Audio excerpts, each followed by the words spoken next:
विधायक रणजीत सिंह पाटिल की press conference आज 11 जून बुधवार को सुबह 11 बजे विधायक रणजीत सिंह पाटिल और बीजेपी जिला अध्यक्ष दत्ताभाऊ कुलकर्णी की उपस्थिति में एक प्रेस कॉन्फ्रेंस आयोजित की जा रही है। आज 11 जून बुधवार को सुबह 11 बजे विधायक रणजीत सिंह पाटिल और बीजेपी जिला अध्यक्ष दत्ताभाऊ कुलकर्णी की उपस्थिति में एक प्रेस कॉन्फ्रेंस आयोजित की जा रही है। स्थान है बीजेपी जिला कार्यालय, प्रतिष्ठान भवन, धाराशिव। अनाउन्स केला होता। त्याची पार्श्वभूमी अशी आहे की आम्ही चर्चा केल्यानंतर इमर्जिंग सेक्टर म्हणजे ज्याला प्रचंड पुढच्या काळामध्ये स्कोप आहे असं सेक्टर कुठलं याची चर्चा झाल्यानंतर टेक्निकल टेक्सटाईल हा विषय पुढे आला होता। नंतरच्या काळामध्ये जे घडलं आपल्या जिल्ह्यात आपल्याला माहिती आहे, परंतु देश स्तरावरती नॅशनल टेक्निकल टेक्सटाईल मिशन हे एस्टॅब्लिश करण्यात आलेलं आहे आणि त्याला मोठं बजेट देखील दिलं आहे। आपल्याकडे आता ज्या कंपन्या येऊ इच्छितात ज्यांच्याशी आता चर्चा झाली आहे त्यांना देखील केंद्र सरकारच्या नॅशनल टेक्निकल टेक्सटाईल मिशनच्या माध्यमातून नक्की मदत होणार आहे। PLI नावाची स्कीम आहे, प्रोडक्टिव्हिटी लिंक्ड इन्सेंटिव्स, म्हणजे जेवढं प्रोडक्शन कंपन्या करतील तेवढं त्यांना टॅक्सेशन आणि इतर सुविधा केंद्र सरकार देतं। आपल्या जिल्ह्यामध्ये आता जर एखाद्याने गुंतवणूक केली तर PSI पॅकेज स्कीम ऑफ इन्सेंटिव्हच्या माध्यमातून गुंतवणूक केल्याच्या 100% SGSTचा परतावा आहे। परंतु आता आपलं नियोजन असं चाललं आहे की धाराशिवमध्ये 100% नाही तर 150% परतावा मिळावा। म्हणजे मी 1 कोटीचा जर प्रकल्प टाकला तर मला 1.5 कोटीचा परतावा 10 वर्षामध्ये जो काही टॅक्स मी भरतो स्टेट GST 1.5 कोटी मला परत मिळणार आहे। जे मोठी युनिट यायला तयार आहे त्यांना जमीन अतिशय स्वस्त दरामध्ये देणं, विजेच्या बाबतीमध्ये त्यांना काही सवलत देणं आणि विजेच्या बाबतीमध्ये सोलरसाठी त्यांना काही वेगळी प्रोव्हिजन करणं, असे वेगवेगळे मुद्दे आहेत। आणि PMEGP CMEGP तुमचा जो प्रश्न होता एक्झॅक्ट संख्या क्वांटिफाय करणं कठीण आहे, परंतु आता जवळजवळ 6 MIDCचे प्रकल्प आपण कार्यान्वित करण्यासाठी प्रयत्नशील आहोत। काही ठिकाणी काही अडचणी येत आहे, परंतु माझी अपेक्षा आहे की पुढच्या वर्षभरामध्ये मूर्त स्वरूप मिळेल। टेक्निकल टेक्सटाईल पार्कचं काम आता सुरू झालेलं आहे आणि या महिनाअखेर किंवा पुढच्या महिन्यात राऊंड टेबल कॉन्फरन्स होणं अपेक्षित आहे। त्याला मुख्यमंत्री महोदय स्वतः उपस्थित राहतील आणि जगातल्या साधारण देशातल्या आणि जगातल्या ज्या टॉपच्या कंपन्या आहेत त्यांना आपण तिथे आमंत्रित करतो। हे 2 वेगवेगळे विषय आहेत। किमतीच्याबद्दल मी जरा 1 मिनिट बोलणार नाही, परंतु गॅस वापरल्यामुळे जे कोट्यावधी गॅस उपलब्ध कनेक्शन करून दिले त्याच्यामुळे स्वास्थ्य संबंधित जो प्रचंड फायदा झालेला आहे त्याचा देखील निश्चित विचार आपण जरी नाही केला तरी ज्या माता भगिनी त्या नक्कीच करतात, हे मला आवर्जून सांगायचं आहे।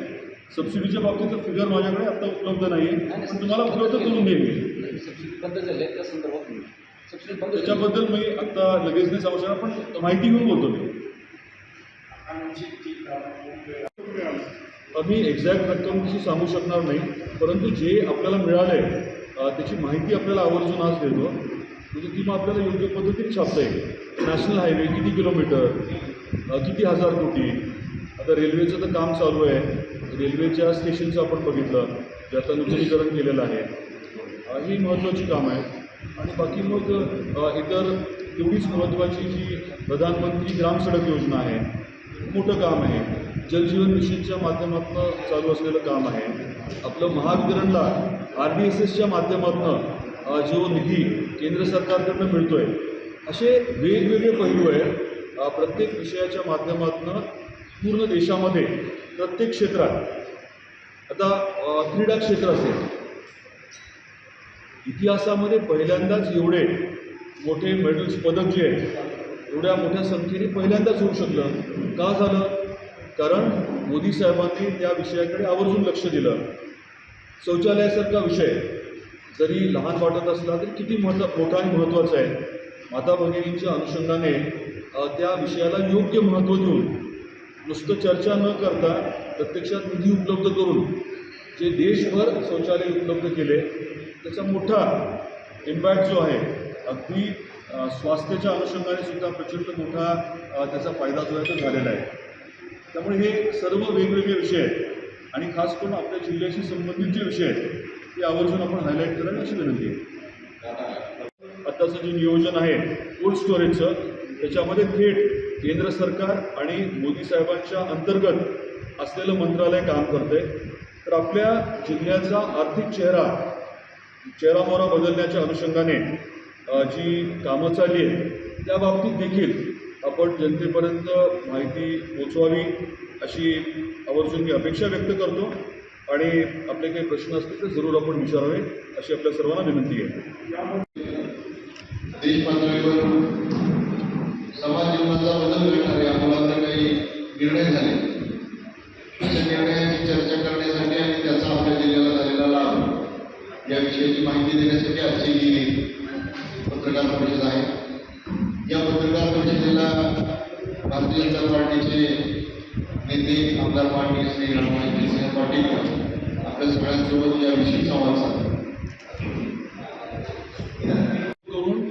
तो अचीव करायचा या अनुषंगाने देशभर भारतीय जनता पार्टी हे अभियान राबवते. 11 वर्षामध्ये ज्या पद्धतीने एखादा विषय मांडला गेला आणि मागे लागून तो विषय जो आहे तो आपण मान्य करून घेतला. ऑपरेशन सिंदूरच्या बाबतीमध्ये खरं मी वेगळं सांगण्याची गरज नाही, पण 2 मुद्दे मी सांगेन. आपल्या भारत देशाची ताकद काय आहे हे आता जगाला स्पष्टपणे कळालं. कोणीही येऊन काही केलं तर आपण गप्प बसत नाही. आतंकवादी हमला जर झाला तर ज्यांनी करायला लावला त्यांच्या देशात जाऊन जे करणं गरजेचं आहे ते आपण करून दाखवलं. त्याचा दुसरा भाग हा आहे की बऱ्यापैकी टेक्नॉलॉजी जी आहे ती मेक इन इंडिया भारतामध्ये विकसित केलेली टेक्नॉलॉजी आहे. परदेशातनं काही गोष्टी घेतल्या, परंतु आपल्या भारतातल्या शास्त्रज्ञ जे आहेत, आपल्या भारतातले जे इंडस्ट्रियलिस्ट आहेत, उद्योजक आहेत, त्यांनी उत्पादित केलेले मग अगदी ड्रोनपासनं वेगवेगळे अगदी बॉम्बशेल्सपासनं मिसाईल्सपासनं अनेक विषय जे आहेत ते वापरले गेले आणि त्यामुळे विकसित भारत हा आपला जो संकल्प आहे त्याची सिद्धी होताना आपल्याला या ऑपरेशन सिंदूरच्या दरम्यान स्पष्टपणे बघायला मिळाली आणि फक्त आपल्याला नाही तर जगाला बघायला मिळाली. तसंच अजून एक उदाहरण आपल्याला द्यायचं म्हटलं तर कोविडच्या काळामध्ये आपल्याला आठवत असेल PPE किट जी आहे आपल्याकडे जवळजवळ उत्पादित होतच नव्हते, परंतु केवळ मोदी साहेबांनी सर्व जे तज्ज्ञ आहेत त्यांना एकत्रित बसून त्यांना एकदम जे करणं गरजेचं आहे त्याच्यासाठी स्वातंत्र्य दिलं, त्यांना जे लागते ते उपलब्ध करून दिलं आणि काही महिन्यातच एवढे PPE किट व्हायला लागले की आपली गरज भागून जगाची गरज भागवण्याचं काम आपण केलं.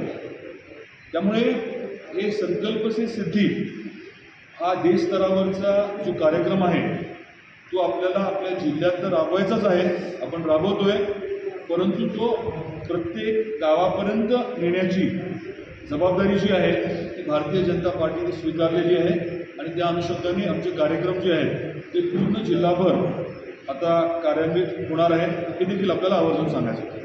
आपल्या सर्वांचे परत एकदा आभार मानून आम्ही थांबतो. धन्यवाद.